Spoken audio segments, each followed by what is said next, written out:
सोलापूरमध्ये मान्सूनपूर्व पावसामुळे शेती पिकाचं मोठं नुकसान, पंचनामा करून नुकसान भरपाई द्यावी, शेतकऱ्यांची मागणी। मान्सूनपूर्व पावसाचा सोलापूरच्या शास्त्रीनगर परिसरात राहणाऱ्या नागरिकांना फटका। घरात शिरलं ड्रेनेज लाईनचं घाण पाणी, दुर्गंधीयुक्त पाण्यामुळे साथीचे आजार बळावण्याची भीती।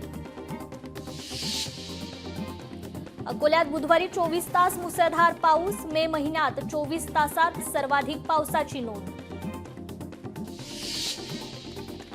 राज्यात गेल्या आठवड्यापासून मान्सूनपूर्व पावसाचं थैमान, जवळपास 55,000 हेक्टरवरील शेतकऱ्यांचं मोठं नुकसान।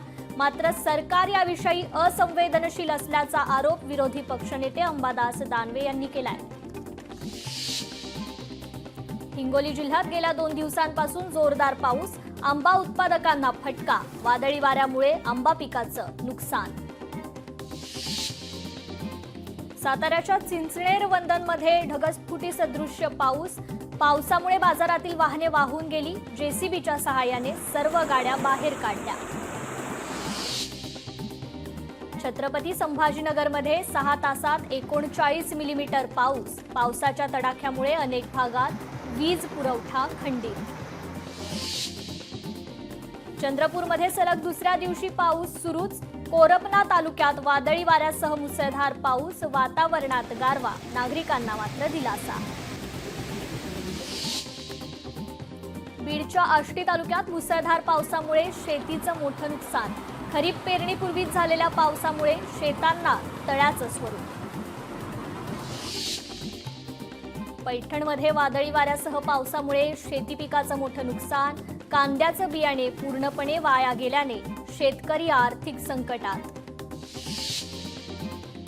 तुळजापुरात विजांच्या कडकडाटासह मुसळधार पाऊस, तुळजाभवानीच्या दर्शनासाठी आलेल्या भाविकांची मात्र तारांबळ।